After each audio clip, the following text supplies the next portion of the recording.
Subscribe Titanic now. जहाज के इतिहास के 10 तथ्यों में से एक यह है कि यह 1912 में अपनी पहली यात्रा पर निकला था।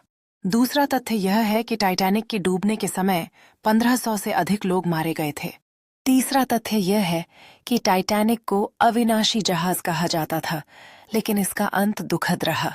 चौथा तथ्य यह है कि टाइटैनिक में कुल 20 लाइफ बोट्स थे, जो कि उसकी क्षमता से कहीं कम थे। पांचवा तथ्य यह है कि टाइटैनिक का मलबा 1985 में खोजा गया था, जो लगभग 12,500 फीट की गहराई में पाया गया। छठा तथ्य यह है कि 1912 में टाइटैनिक के डूबने के बाद यह आज भी समुद्र की गहराइयों में कई रहस्यों को छुपाए हुए है।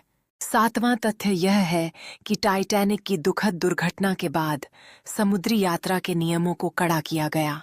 आठवां तथ्य यह है कि टाइटैनिक की यात्रा से पहले उसकी सुरक्षा के लिए किए गए कई सुझावों को नज़रअंदाज कर दिया गया था।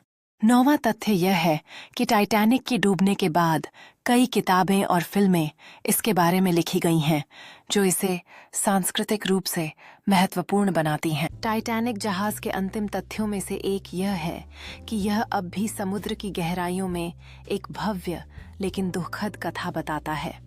टाइटैनिक की यात्रा ने न केवल समुद्री इतिहास को बदल दिया, बल्कि यह मानवता के खिलाफ प्रकृति की शक्ति का भी प्रतीक बन गया। जहाज के निर्माण ने उस युग की तकनीकी प्रगति को दर्शाया, जबकि इसके डूबने ने एक चेतावनी का संकेत भी दिया कि मानवता को अपनी सीमाओं को पहचानना चाहिए।